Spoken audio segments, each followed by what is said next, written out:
Que a gloriosa e santa paz de Cristo Jesus seja convosco. Que a paz de Cristo Jesus, ela permaneça no seu coração e permaneça no coração das pessoas que você ama. Nós estamos prontos, nós estamos preparados para mais um momento de estudo bíblico. Nós estamos concluindo uma série de lições extraordinárias. O tema: Ensinos da ceia à cruz. No mês de abril nós tivemos 4 temas que nós abordamos.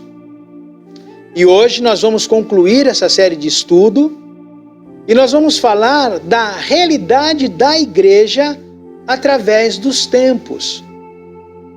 A igreja instituída pelo Senhor Jesus a partir dos 12 discípulos que se tornaram apóstolos, que se tornaram testemunhas dos feitos e dos ditos do Senhor Jesus.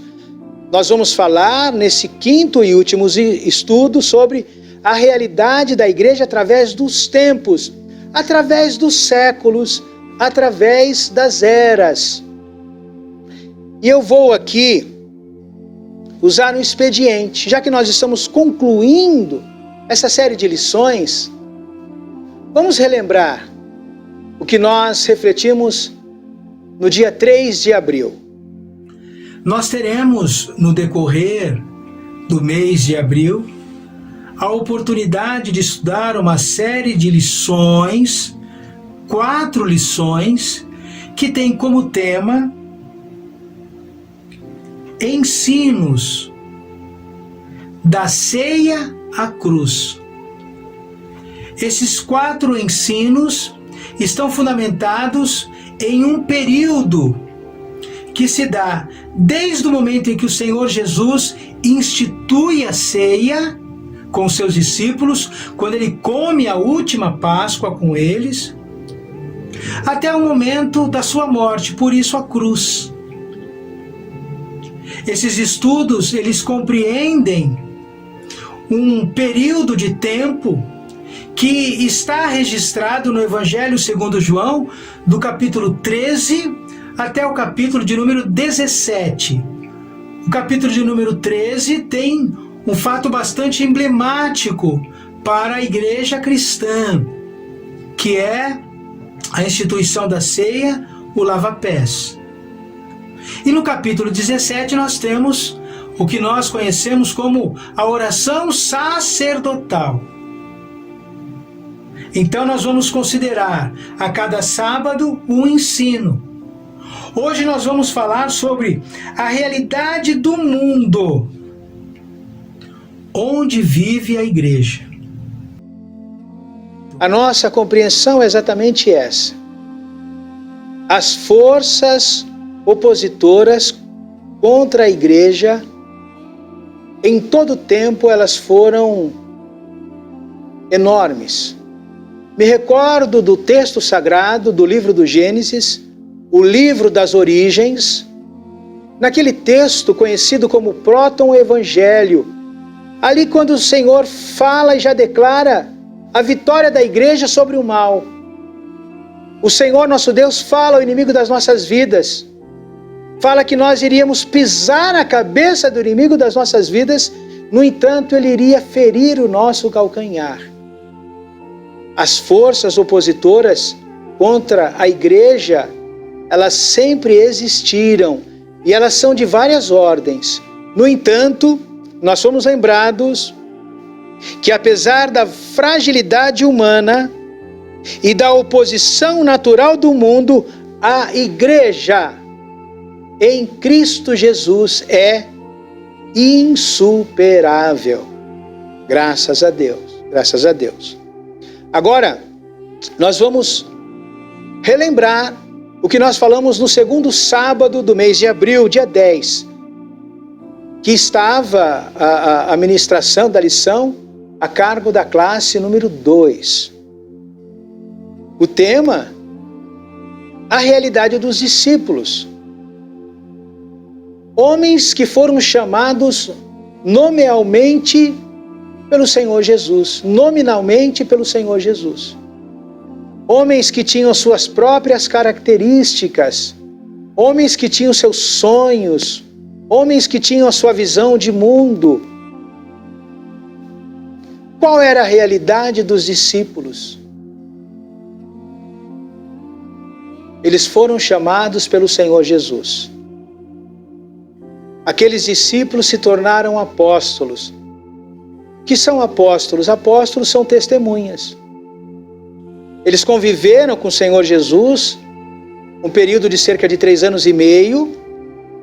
E depois que o Senhor Jesus foi morto, ressuscitado e ascenso aos céus, eles, enquanto apóstolos, testemunhas vivas, oculares dos feitos do Senhor Jesus, esses homens testificavam dos feitos e dos ditos do Senhor Jesus, a realidade dos discípulos.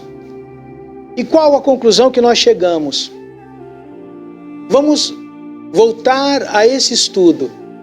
Vamos voltar a refletir sobre o que nós aprendemos nesta porção no que diz respeito ensinos da ceia à cruz.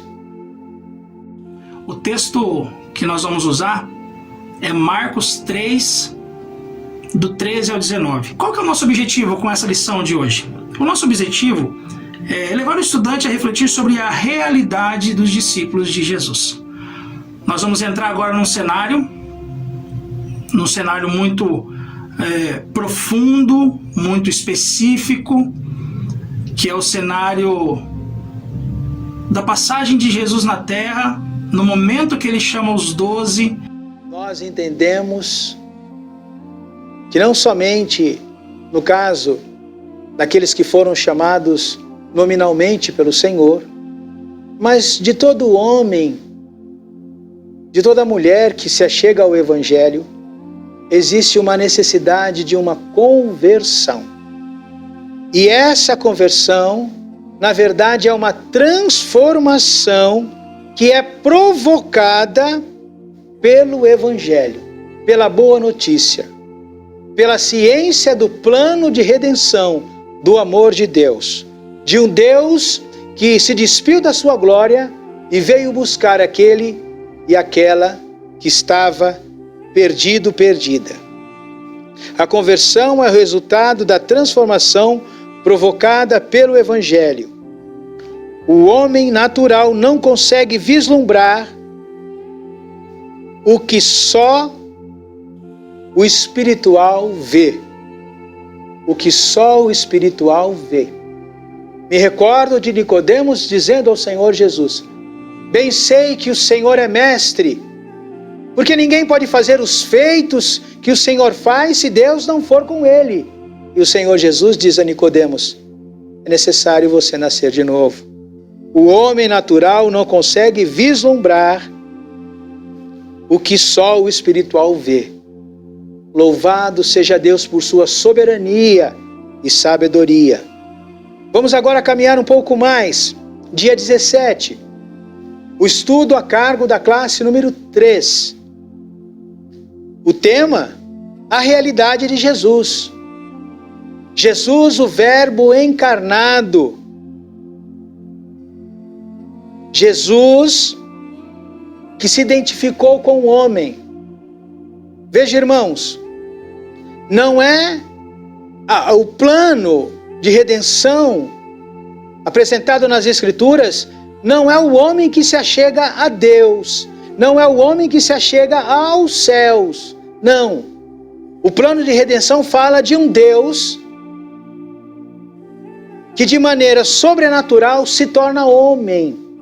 Ele se identifica conosco. Não é o homem que vai a Deus, mas é Deus que vem ao homem sem pecado.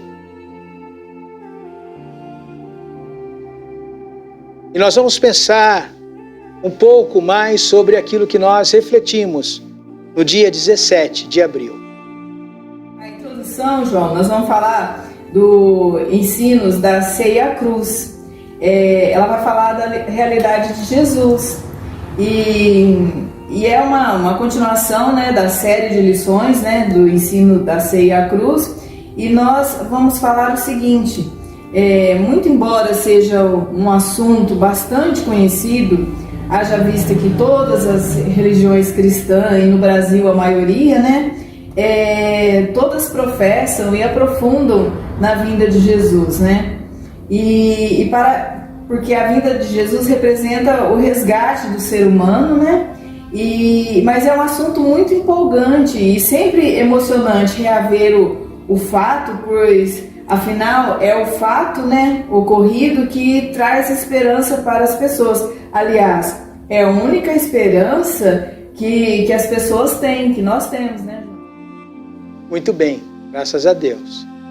Então nós observamos de um Deus que se identifica com a sua criação. E esse Deus, Deus homem, homem Deus, ele sentiu fome.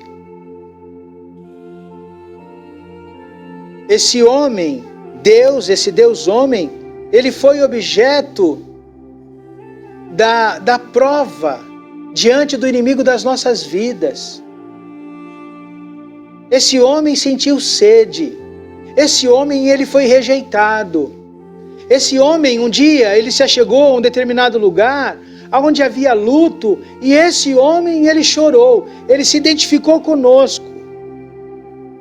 E esse homem, Jesus Cristo, louvado seja o nome do Senhor, em sua despedida ele insistiu para com os seus discípulos e para comigo e para com você: o que eu vim fazer somente terá efeito em quem se mantiver ligado a mim. Então o Senhor Jesus, ele insiste nisso. Ele insiste nisso. Ele foi capaz de se identificar conosco. E ele vai dizer: tudo que eu fiz só vai ter efeito na sua vida se você se mantiver ligado em mim. Porque ele é a videira verdadeira. E sem ele nós nada podemos fazer. A maior importância de Jesus ter sido feito homem é que, nessa condição, ele salvou o homem. Graças a Deus, graças a Deus. Louvado e exaltado seja o nome do Senhor. E agora, nós vamos para sábado, dia 24. Quem ministrou o estudo bíblico? Os nossos jovens. Os nossos jovens estavam nos ensinando. Graças a Deus pela vida dos nossos jovens.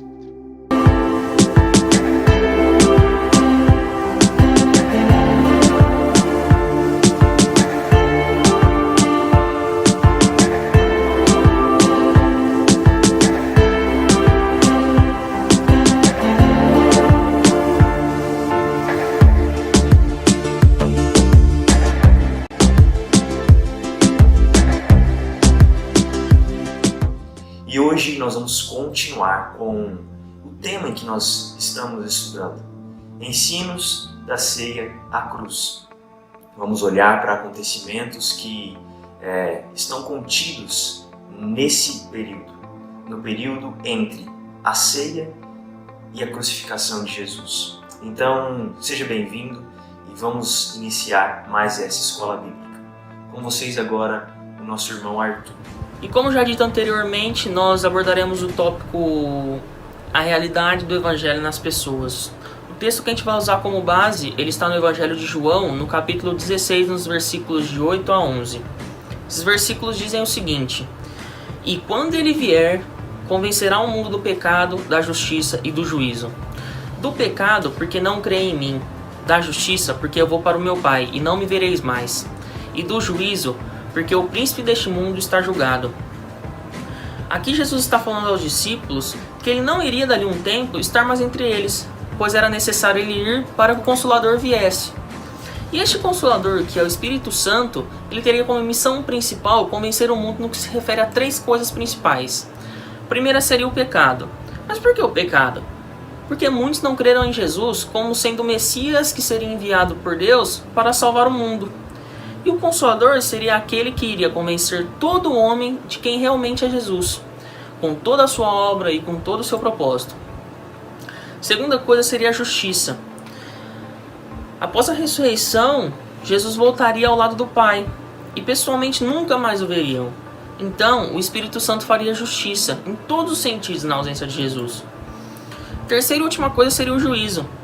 O Consolador iria convencer todo mundo que haverá um juízo sobre a terra, que o príncipe deste mundo, que é o nosso maior inimigo, já está sendo condenado para a sua destruição.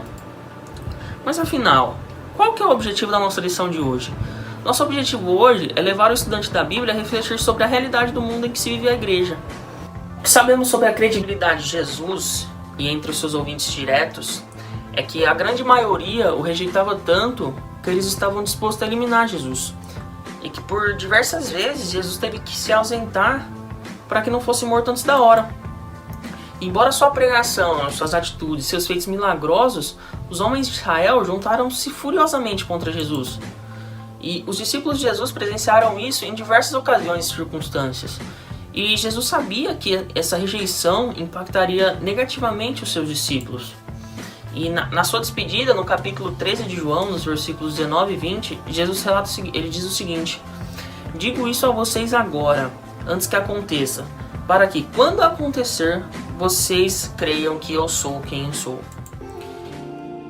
Muito bem, muito bem.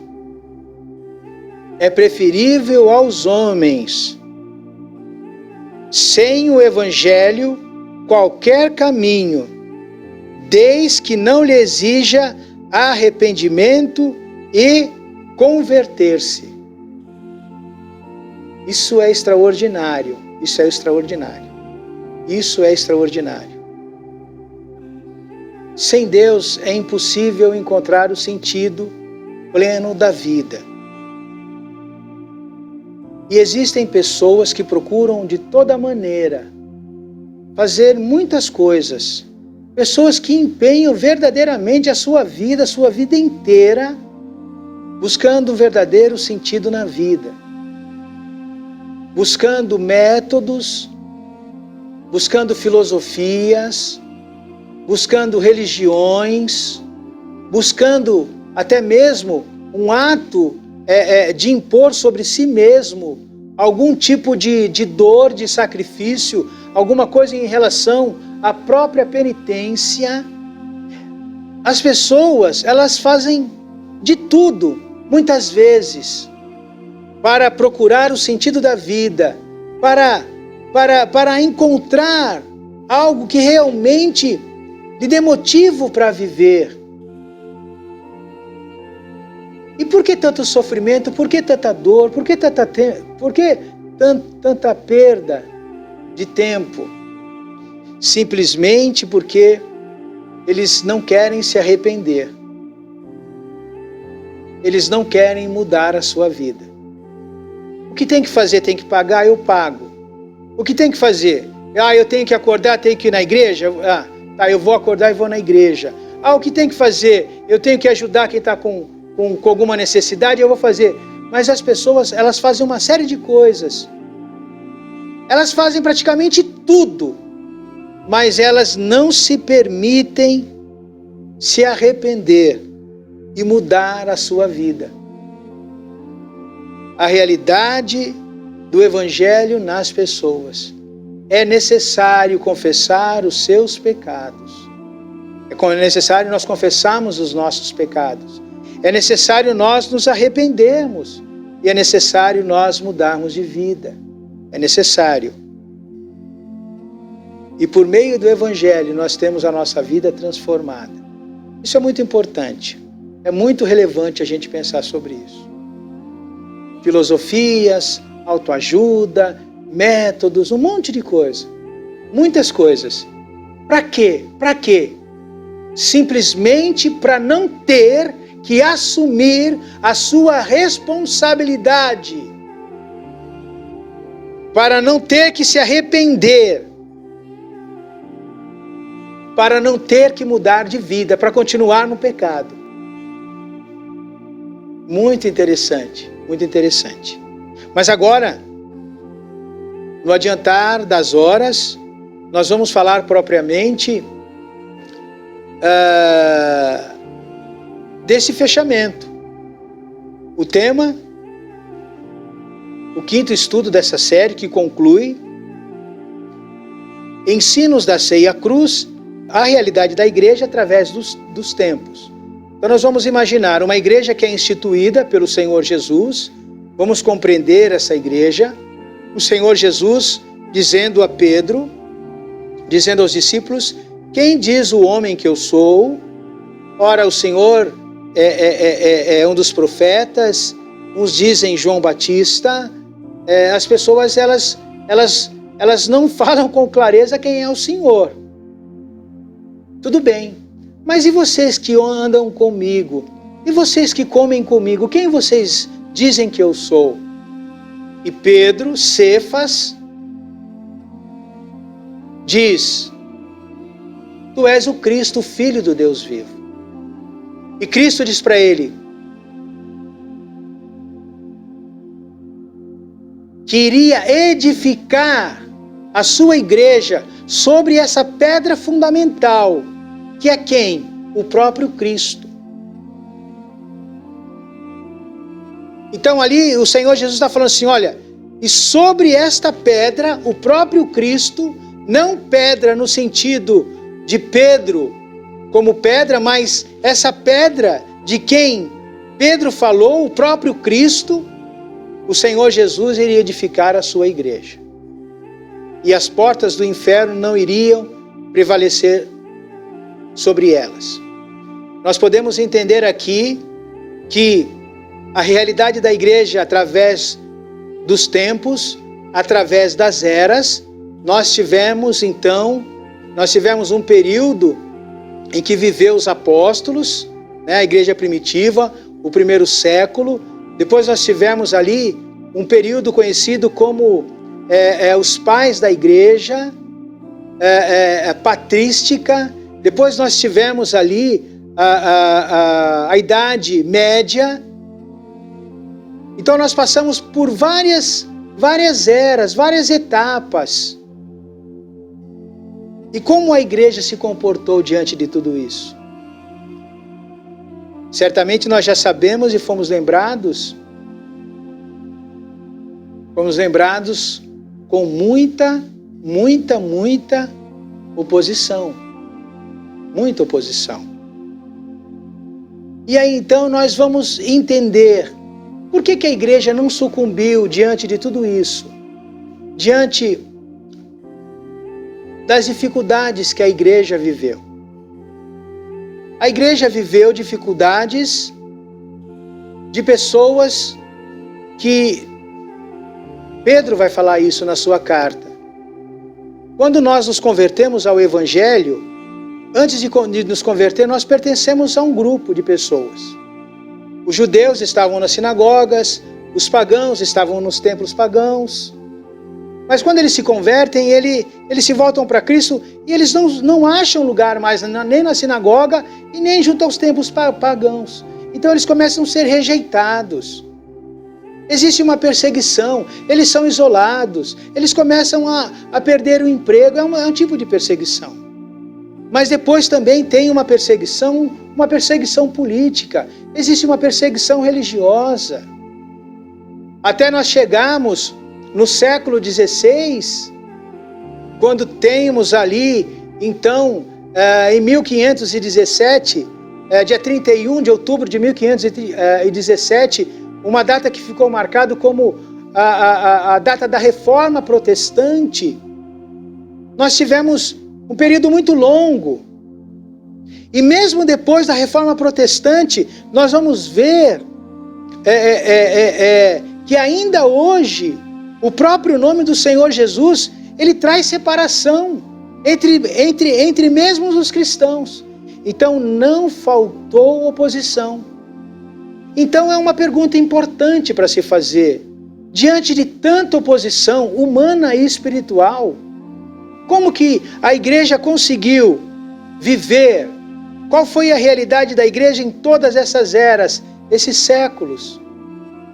Então, o texto bíblico vai dizer assim: marido, amai a vossa mulher, como Cristo amou a igreja, e a si mesmo se entregou por ela, para que a santificasse, tendo-a purificado por meio da lavagem de água pela palavra, para apresentar a si mesmo igreja gloriosa, sem mácula, sem ruga, nem coisa semelhante, porém santa e sem defeito. Carta que Paulo escreveu aos Efésios, capítulo 5, versículos 25 a 27, é o texto áureo. O que nós entendemos aqui? Por que a igreja não pereceu? Porque Cristo amou a igreja. Cristo ama a igreja. Cristo se entregou para a igreja, para santificá-la, para purificá-la pela lavagem, pela água. E para que isso? Para que Ele mesmo a tivesse para si. É manifesto, é declarado a maneira extraordinária como Cristo, Ele compra a igreja, que são as pessoas, com seu precioso sangue. Cristo compra a igreja, mas Cristo não é apenas aquele que tem a igreja como sua propriedade peculiar e particular, mas o plano de redenção vai muito além do que isso.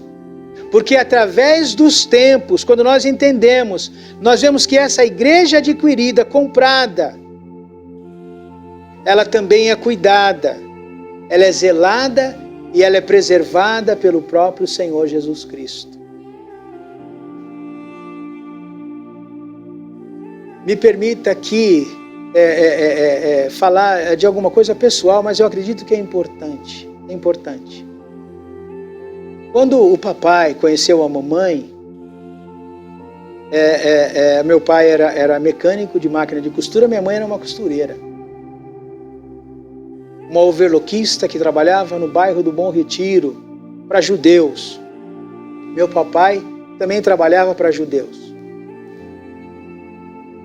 E quando meu pai, ele entendeu que aquela era a mulher da vida dele, seria a esposa dele, que ele levou a minha mãe para conhecer os seus pais, e ele foi conhecer os pais da minha mãe. Quando eles se entenderam que eles iriam viver um para o outro, o meu pai falou para ela assim: agora para. Agora eu cuido de você. Agora eu cuido de você. Eu consigo observar aqui, tirando toda a discrepância, a diferença que existe, mas eu vejo aqui um Deus que não somente compra, mas Ele fala: agora você é minha e eu cuido de você. É isso que esse texto está falando. A realidade de uma igreja que é perseguida durante todas as eras, a era moderna, a contemporânea, a pós-moderna. É um Deus. Então aqui nós conseguimos entender por que a igreja não sucumbiu. Porque a igreja, de fato, ela é frágil. A igreja é frágil por quê? Porque a igreja, ela é humana. Você se lembra que o Senhor, Ele institui uma igreja a partir de homens? Olha o objetivo da lição: levar o estudante da Bíblia a refletir sobre a realidade da igreja no mundo onde ela está. Em todas essas eras, em todos esses tempos. Olha o que diz a introdução. De todas as instituições constituídas e mantidas pelos homens, a parte humana, a igreja está, sem sombra de dúvida, entre as mais frágeis.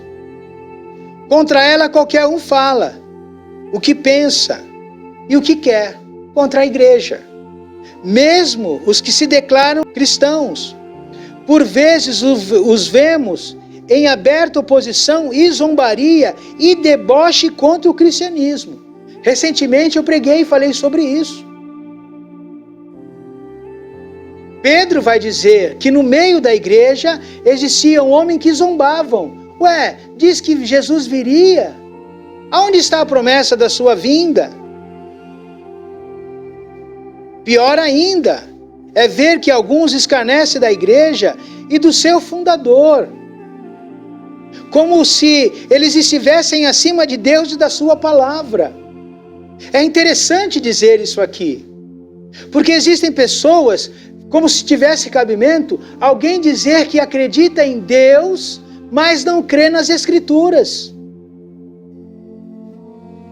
Qual que é o parâmetro para alguém crer em Deus e não crer na palavra que revela Deus? Nesse pensar, muita coisa incomoda e entristece. O autor da lição, o pastor Eliseu, ele vê, ele é um pastor, ele nasceu na igreja, ele sempre viveu a igreja, e de certa maneira, ele, como muitos de nós, ele deve ter visto pessoas que muitas vezes frequentam a mesma igreja, nós chamamos de irmão, não chama de irmão, mas com expedientes que não convém.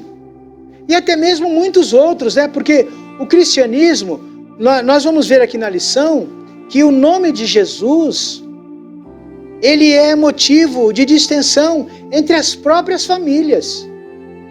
Não é como o autor disse, né? Que um pertence a uma determinada religião, outra determinada religião, uma seita, outra seita, e por isso eles entram em conflito entre eles. Não. Muitas vezes são os próprios cristãos. Isso entristece. Isso entristece. Eu vejo essa fala do pastor Eliseu aqui como se fosse um desabafo, um pensar em voz alta. O que vemos, entretanto, não deve nos surpreender, porque a previsão de Jesus, até a família seria objeto de divisão e enfraquecimento da igreja. E aí ele tomou o texto, né, de Mateus: o irmão entregará à morte outro irmão, e o pai o filho, diz a palavra do Senhor. Mas essa é a nossa compreensão aqui.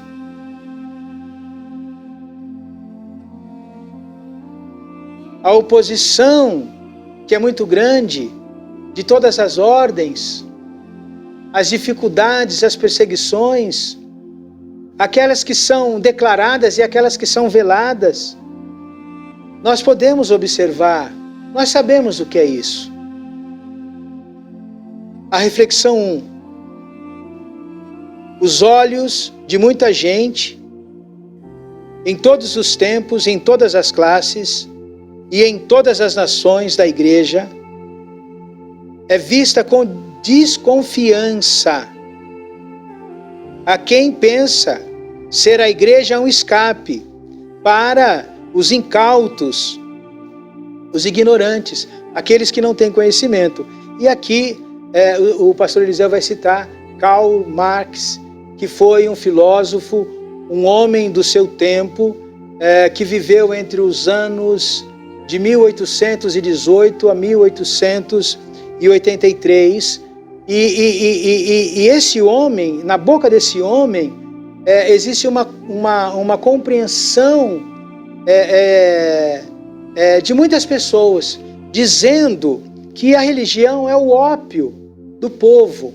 E o pastor Eliseu trouxe o ópio aqui como uma substância altamente viciante, e nós entendemos também entorpecente.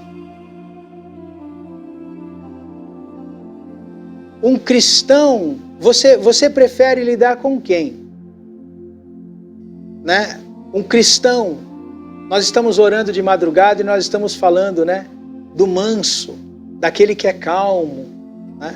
Então muitas vezes a maneira como nós somos levados a viver pelo Evangelho, parece que é uma posição passiva, mas pelo contrário, não é uma posição passiva, é uma atitude pontual, e ela tem o seu significado, ela tem a sua importância. Então muitos entendem que a religião é algo para os ignorantes. São pessoas entorpecidas, são pessoas que estão fora de si. No entanto, diante de todas essas coisas, das oposições sofridas, a igreja triunfa. Por que a igreja triunfa?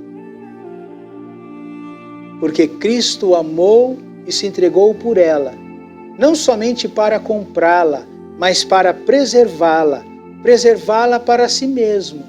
Um Deus que é santo e perfeito, que vai vir buscar uma igreja santa e perfeita.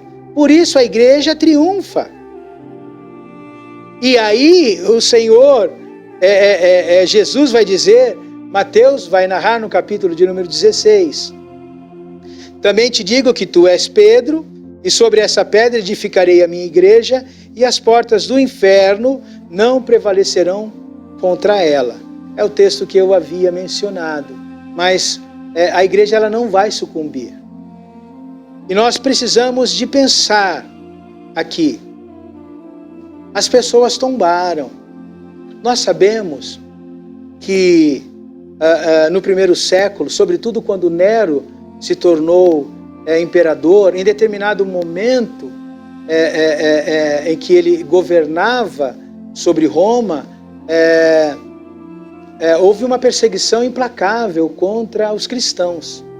E os cristãos eles eram lançados nas arenas para serem dilacerados pelas feras, né?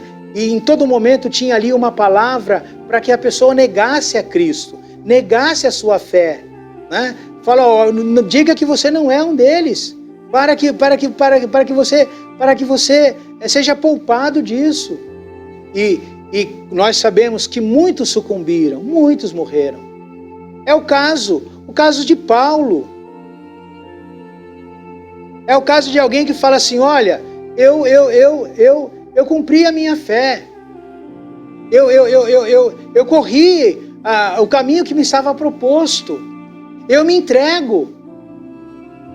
Então, o fato das pessoas morrerem, das pessoas sucumbirem, o fato, alguém vai dizer que o sangue dos mártires, aqueles que morrem, faz com que o cristianismo ficasse ainda mais forte.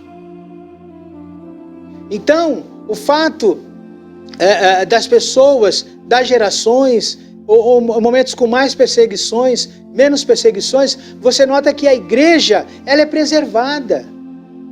A igreja, ela existe. E nós somos lembrados aqui, e eu posso pegar esse texto aqui, para fazer lembrar que Deus não é Deus de mortos, mas Deus é Deus de vivos. Graças a Deus. Bem-aventurados são aqueles que, a partir de agora, que desde agora, dormem no Senhor, porque para eles resta ressuscitar com um corpo glorioso. Então, a fragilidade da igreja, do homem que perece, do homem que morre, do homem que é perseguido, nós precisamos de observar a igreja dentro desses dois contextos. Mas a igreja, ela permanece. Eu sou uma prova disso, você é uma prova disso. E ainda que nós possamos vir a tombar pela fé que nós exercitamos, a igreja, ela continua gloriosa. Sequência 1. Alguém pode pensar, a igreja de Cristo é forte, indestrutível. Isso é verdade, mas do ponto de vista divino, foi o que eu falei. Deus vê a igreja nesse nível de resistência.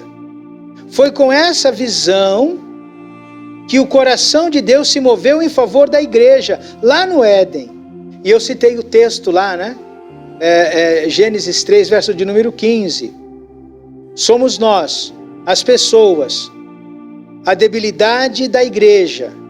É exatamente nesse ponto de vista das pessoas, particularmente, que se opõem. Então, mesmo essa igreja gloriosa, mesmo essa igreja invencível, essa igreja que não pode sucumbir, essa igreja muitas vezes, essa igreja é motivo de zombaria. E essa debilidade existe por quê? Por ocasião dos homens. O autor vai trazer aqui o texto que Paulo escreveu aos Filipenses.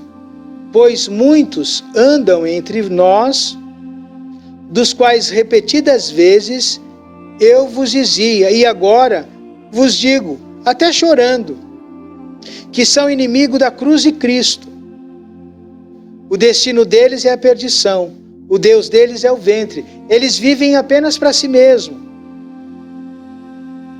E a glória deles é a sua própria vergonha, visto que só se preocupam com as coisas terrenas.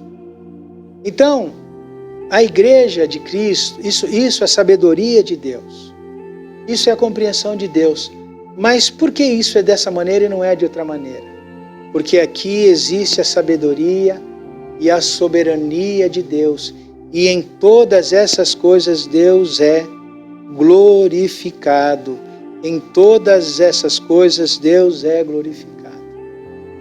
E nós podemos ver nesse texto também aqui, pessoas que se achegaram à comunidade, mas elas não abandonaram a velha vida, o velho mundo. E por muitas vezes, esses homens, eles são inimigos da cruz de Cristo. A reflexão 2.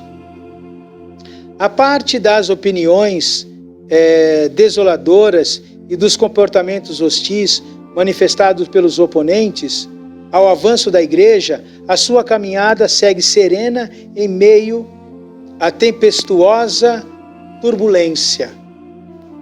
E aqui nós sabemos o texto, né? Que o Senhor Jesus está com os seus discípulos. E de repente, no lago de Genezaré, no mar da Galileia, os ventos entre as montanhas, os fortes ventos entre as montanhas, faz subir uma grande tempestade. E os discípulos, eles pensam, nós não vamos resistir. Nós não vamos resistir.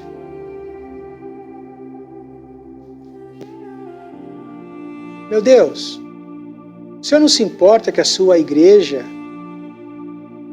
pereça? O Senhor não se importa que nós pereçamos? O Senhor não se importa que a nossa vida cesse aqui? Irmãos, olha o ensinamento que nós temos aqui nesse texto. Aqueles homens, eles foram chamados para ser discípulos e testemunhas de Cristo. Aquela tempestade jamais poderia fazer com que a vida deles cessasse. A vida deles estava comprada, a vida deles pertencia a Cristo, jamais eles iriam sucumbir. Assim é com a igreja de Cristo.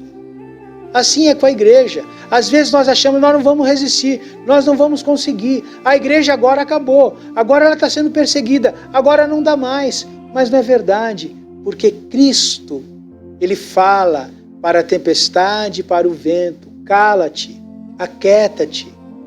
E diante da tempestade vem a bonança. Somos nós que somos hoje, por meio do Evangelho, os proclamadores desta palavra. Irmãos, como compreender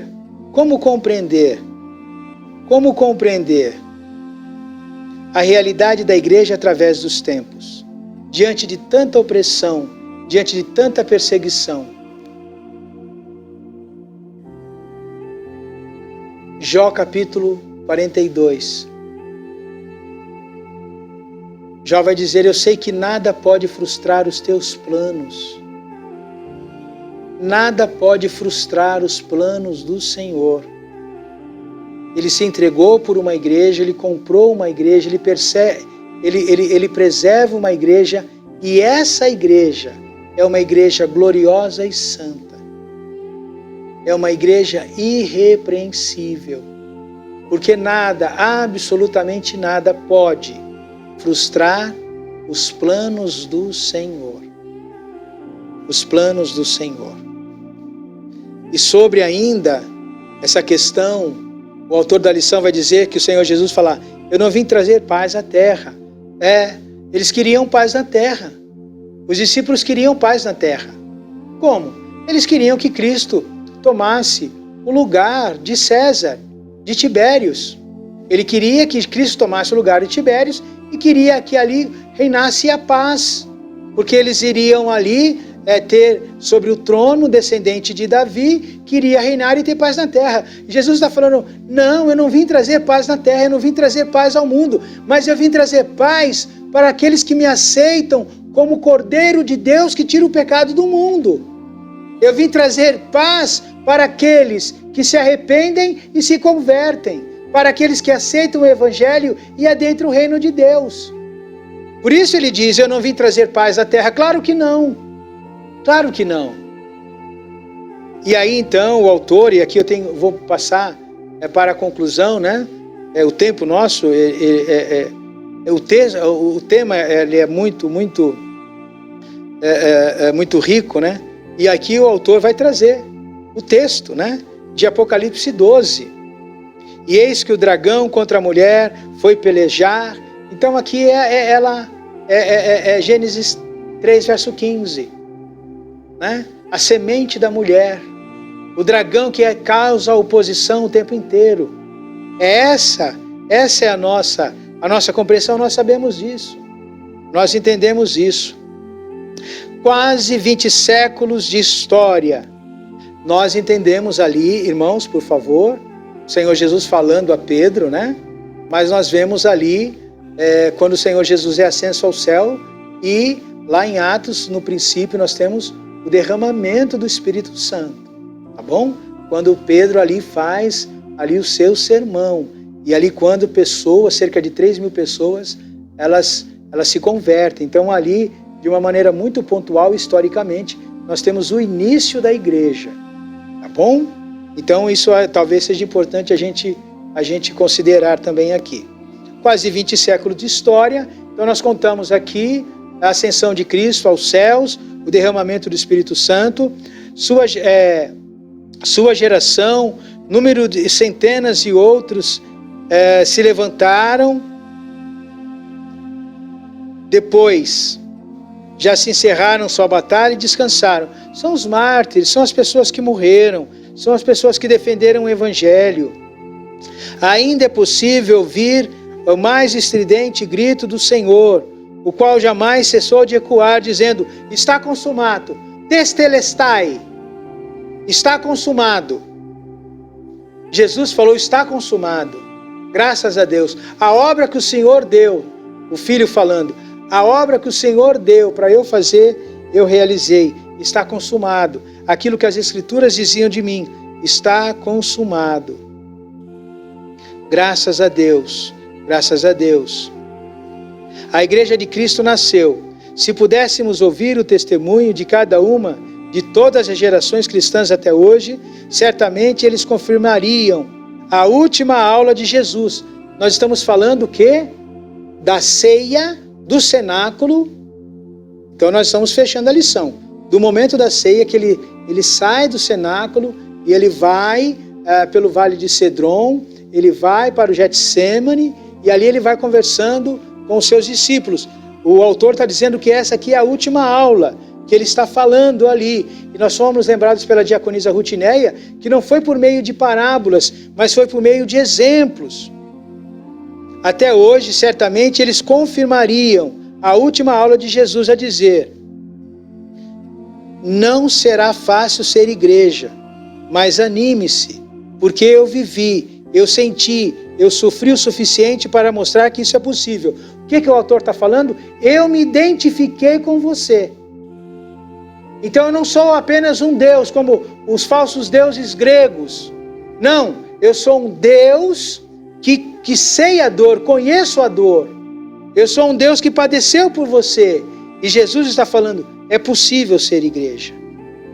É possível vencer. E nós vencemos em Cristo. Essas coisas vos tenho dito, para que tenhais paz em mim. No mundo passareis por aflições, mas tende bom ânimo, eu venci o mundo. João 16:33, palavra do Senhor. E nós concluímos aqui a igreja em uma pequena frase. A igreja, morada do Pai, e Ele cuida do lugar onde mora. Isaías 49:15. Acaso pode a mulher esquecer do seu filho, que ainda mama? De sorte que não se compadeça do filho do seu ventre? É possível que isso aconteça? Mas ainda que esta viesse a se esquecer dele, eu, todavia, não me esquecerei de ti, diz a palavra do Senhor. Porque o nosso Deus, Ele se entregou por nós para nos comprar, mas não somente para nos comprar, para nos preservar para Ele, para fazer de nós igreja santa, perfeita, imaculada e irrepreensível, e que em breve Ele virá buscar. Vamos colocar diante de Deus a nossa vida em oração. Senhor, nosso Deus e nosso Pai, nós te louvamos pela vida, tua obra em nossas vidas, te louvamos pelo teu zelo, pelo teu amor, te louvamos pela tua compaixão. Segundo a multidão das tuas misericórdias, o teu zelo, o teu amor, eu te agradeço. Te louvo, Senhor, pela maneira como nos achegamos até a ti e pela maneira como o Evangelho se achegou até nós. Pedimos que a tua bênção seja sobre todos os lares e que o Senhor renove, Senhor, os nossos ânimos e a nossa compreensão naquilo que ainda nós vamos viver e aprender na tua presença. Prepara, Senhor, a nossa vida, prepara o nosso coração para a palavra que será ministrada. Livra-nos e guarda-nos de todo mal e dá-nos a tua bênção. É o que nós te pedimos e te agradecemos em o nome do Senhor Jesus. Amém, Senhor. Deus os abençoe. Um ótimo culto na presença do Senhor. Graças a Deus.